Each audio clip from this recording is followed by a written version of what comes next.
Welcome to Aishita's kitchen. ஐஷிதாஸ் கிச்சனில் இன்றைக்கி நம்ம என்ன பார்க்க போகிறோன்னா, கத்திரிக்காய், முருங்கைக்காய், மொச்சக்கொட்டை எல்லாமே போட்டு வைக்கிற புளிக்குழம்பு தாங்க பார்க்க போகிறோம். வாங்க வீடியோக்குள்ளே போகலாம். ஃபஸ்ட்டு ஒரு கடாயை அடுப்பில் வச்சுட்டு அதில் கொஞ்சமாக மிளகா வத்தல் போட்டுக்கலாங்க. வத்தல் கொஞ்சமாக ஃப்ரை ஆனதுக்கப்புறம் அதில் கொஞ்சம் வர கொத்தமல்லி போட்டுக்கலாம். அதுவும் கொஞ்சம் நல்லா வறுத்ததுக்கப்புறம் மிளகு, ஜீரகம், வெந்தயம் இது எல்லாத்தையுமே போட்டு நல்லா ஃப்ரை பண்ணி எடுத்துக்கலாங்க. எல்லாம் கருகாத அளவுக்கு நல்லா வறுத்து எடுத்துக்கலாம். இப்போ இதெல்லாம் கொஞ்சமாக வறுத்ததுக்கப்புறம் ஒரு 3 சின்ன வெங்காயம் வச்சுருக்கேன். அதையும் அதோடு சேர்த்து நல்லா வறுத்துக்கலாம். இப்போ இது நல்லா வதங்கினதுக்கப்புறம் கொஞ்சமாக கருவேப்பிலைங்க. அதையும் வதக்குனதுக்கப்புறம் கொஞ்சம் ஒரு 3 ஸ்பூன் அளவுக்கு தேங்காய் துருவல் ஆட் பண்ணிக்கலாம். அதையும் போட்டு நல்லா வறுத்து எடுத்துக்கலாங்க. இது எல்லாமே நல்லா கோல்டன் கலரில் வர்ற வரைக்கும் நல்லா வறுத்துக்கலாம். கோல்டன் கலரில் வரணும், ஆனால் கருகிடக்கூடாது. நல்லா வறுத்து எடுத்துக்கலாம். இப்போ இது நல்லா ஃப்ரை ஆகட்டுங்க. அதுக்குள்ளே நீங்கள் மொச்சக்கொட்டையை வந்து நல்லா வேக வச்சு குக்கரில் ஒரு 4, 5 விசில் போட்டு நல்லா வேக வச்சு வச்சுக்கோங்க.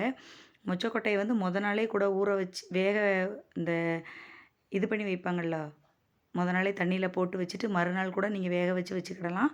அப்படி இல்லை நம்ம மறந்துட்டோம் அப்படின்னா காலையில் லைட்டாக மொச்சக்கொட்டையை வறுத்துட்டு வேக போட்டோன்னா ரொம்ப சீக்கிரமாக வெந்துருங்க. ஒரு 4, 5 விசில்லே நல்லா வெந்துடும். அந்த மாதிரி கூட நீங்கள் வேக வச்சு எடுத்து வச்சுக்கலாம். இப்போ நம்ம வதக்கின இது எல்லாத்தையும் மிக்சியில் போட்டு நல்லா ஃபைன் பேஸ்ட்டாக அரைச்சி எடுத்துகிட்டு வந்துடலாங்க. இப்போ எல்லாத்தையும் நல்லா ஃபைனாக அரைச்சிட்டு வந்துடலாம். இப்போ ஒரு கடாயை அடுப்பில் வச்சுட்டு அதில் கொஞ்சமாக எண்ணெய் விட்டுக்கலாங்க. ஆனால் இதுக்கு வந்து நல்லெண்ணெய் விட்டோன்னா இன்னும் ரொம்ப டேஸ்ட்டாக இருக்குங்க. காரக்குழம்புக்கு, புளிக்குழம்பு, அதுக்கப்புறம் வத்தக்குழம்பு இதுக்கு எல்லாத்துக்குமே வந்து நல்லெண்ணெய் தான் பெஸ்ட்டு. இப்போ எண்ணெய் ஊற்றியாச்சுங்க. அதில் கொஞ்சமாக வெந்தயம் போட்டுக்கலாம். வெந்தயம் வறுத்ததுக்கப்புறம் கொஞ்சமாக கடுகு, உளுத்தம் பருப்பு போட்டுக்கலாங்க. அதுக்கப்புறம் ஒரு சின்ன வெங்காயம் வந்து ஒரு 3 சின்ன வெங்காயம் கட் பண்ணி வச்சுருக்கேன்.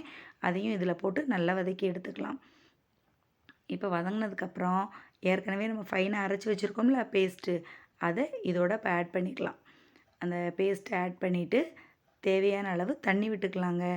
இப்போ இந்த குழம்புக்கு எவ்வளோ தண்ணி தேவையோ அந்த அளவு தண்ணி விட்டுக்கலாம். தண்ணி விட்டதுக்கப்புறம் கொஞ்சமாக மஞ்சள் தூள் போட்டிருக்கேங்க.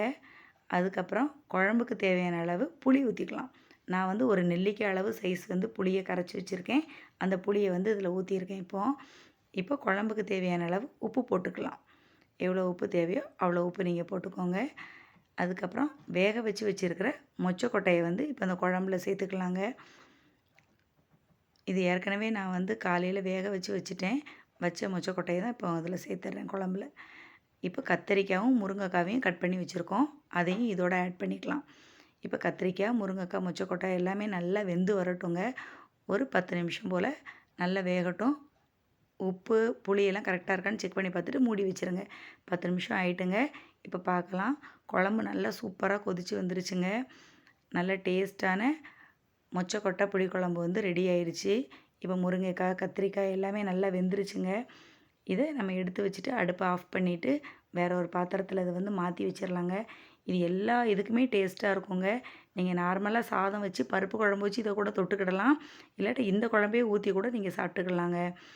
உளுந்து சோறுக்கு இந்த குழம்பு ரொம்ப நல்லா இருக்குங்க. ரொம்ப டேஸ்ட்டாக இருக்கும். என்னோடய சமையல் உங்களுக்கு பிடிச்சிருந்ததுன்னா லைக் பண்ணுங்கள், ஷேர் பண்ணுங்கள், சப்ஸ்கிரைப் பண்ணுங்கள். பாய்.